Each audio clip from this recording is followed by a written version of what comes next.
something dumb? Like, it's just a perfect way to begin your week after pressing play on this particular program to find out that, I'll get to it. I actually have a whole lot of dumb to cover today. Good morning to you. Good Monday morning. I'm Dejan Kovacevic of DK Pittsburgh Sports. This is Daily Shot of Pirates. It comes your way bright and early every weekday. If you're into football and or hockey, I also offer daily shots of Steelers and Penguins that I hope you will also check out. Reds 14, Pirates 8 yesterday at PNC Park. Mike Burrows gave up 4 runs. The bullpen gave up 10. And the hitters, despite obviously hitting with 8 runs on 16 hits, still managed to strand 10 guys. That leaves the team at 51-68, obviously dead last by a mile in the Central Division, and heading tonight to Milwaukee to face the best team in Major League Baseball, based in a market that is 2/3 the size of Pittsburgh, but with ownership that cares and management that knows what it's doing. Gasp. And to lay out a couple of examples of what the opposite of that looks like, I offer the seemingly small and not all that much discussed case of Liover Peguero. He's 24 years old. He's been in the system for half a decade. He's always been a toolsy kid. And on the 2nd of August, just 9 days ago, he hit not 1, not 2, but 3 home runs. Yeah, they were in Denver, but they carried for miles. They would have been bombs anywhere. 3 of them, 1 game. 3 days before that, in San Francisco, a very fair park, he also homered. So 4 home runs in a 3-game span. The team flies home from Denver and just completes a 7-game homestand in which Peguero was sent to the batter's box for 11 official at-bats. 7 games, 11 at-bats. Right after this 24-year-old kid belts 4 home runs in 3 games. I really ought to stop this episode right now because there's so much dumb in that alone that it would carry the rest of the segment. They have no idea what they're doing. Not at any level of the system, not in any phase of development up to and including the Pittsburgh phase. Here's another one. And you know what?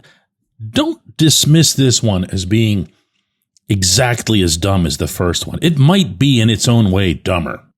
If you remember the name Alexander Canario, that's because he still is on the active roster. And no, he's not injured.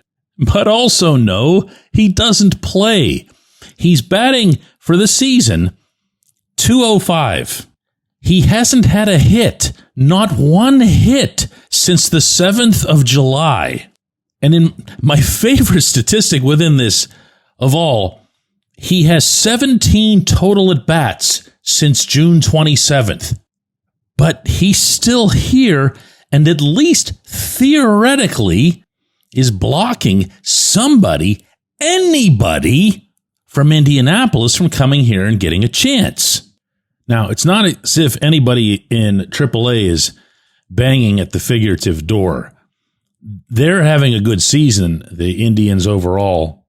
But you do have a couple of, I don't want to call them prospects, they're in their mid-20s, but the 2 that they got from Boston in the Quinn Priester trade that's now a farce unto itself, given that he's become suddenly brilliant in Milwaukee, because have I mentioned that they know what they're doing?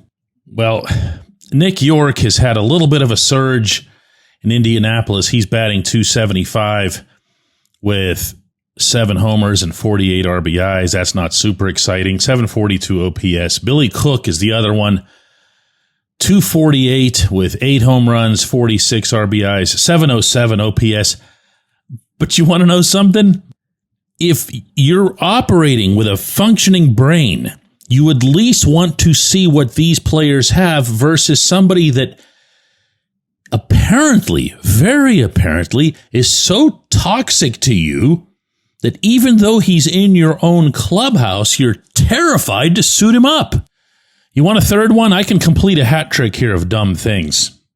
And since all of these are engineered by Ben Cherington, the general manager made this remark on his weekly radio program produced by the team before the game yesterday in referencing Jared Triolo starting at shortstop and Isaiah Kiner-Falefa moving to third base, essentially switching places on the diamond.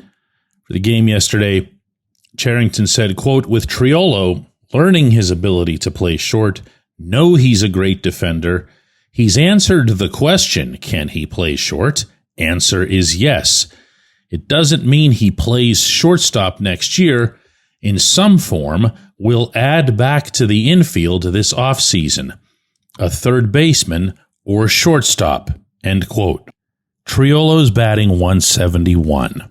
He is exactly who he is offensively. This GM doesn't recognize offense. He definitely doesn't respect offense. These are the decisions he's been making at everyday positions since day one. Now, what's dumb in this, other than the obvious? Well, that one's not on Cherington. That one's on the guy who's continuing to employ him and allowing him to speak as if he's going to still be here next year. When we come back, J1Q. If you're looking for a great dining experience, look no further than North Shore Tavern. Located directly across Federal Street from PNC Park, next door to Mike's Beer Bar, North Shore Tavern is Pittsburgh's home for steak on a stone. Enjoy your steak finished on a hot lava stone in front of you, where you ensure each piece is cooked to exactly your liking. Or try their rotating selection of entrees, hot sandwiches, salads, and burgers, all while enjoying the ambiance dedicated to the great players and history of the Pittsburgh Pirates all around you. Come see why everyone's talking about North Shore Tavern and steak on a stone. It's Gun Storage Check Week. Help prevent unwanted access to your firearms. No one wants their unsecured gun to be used in an accident, a suicide, or a crime. Use lockboxes, safes, and locks to secure your firearms. Learn more at gunstoragechek.org. That's gunstoragechek.org. Brought to you by NSSF, the Firearm Industry Trade Association.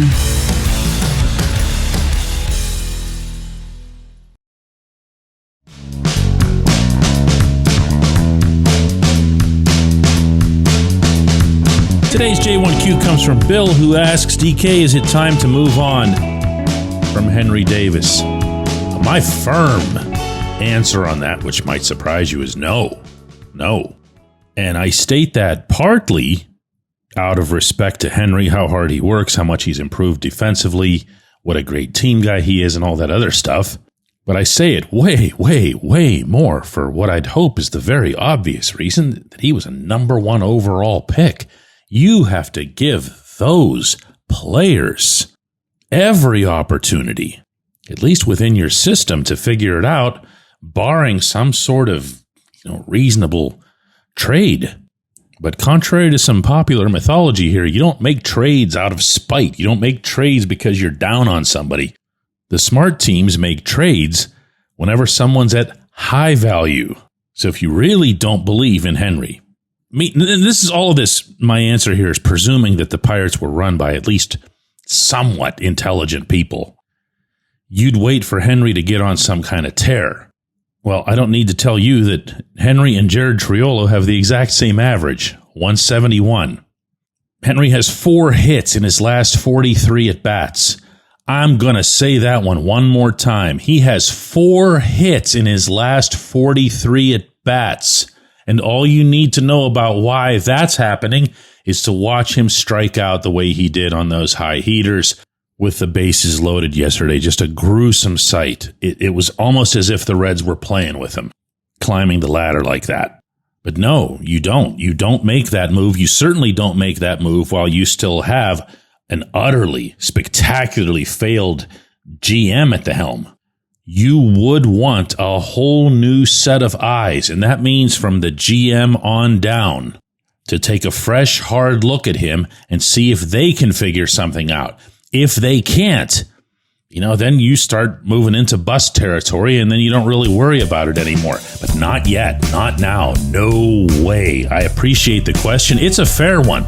He's a great kid. I hate to even talk about him like this, but performance is performance. I appreciate everyone who listens to Daily Shot of Pirates, and we'll be back with another one tomorrow.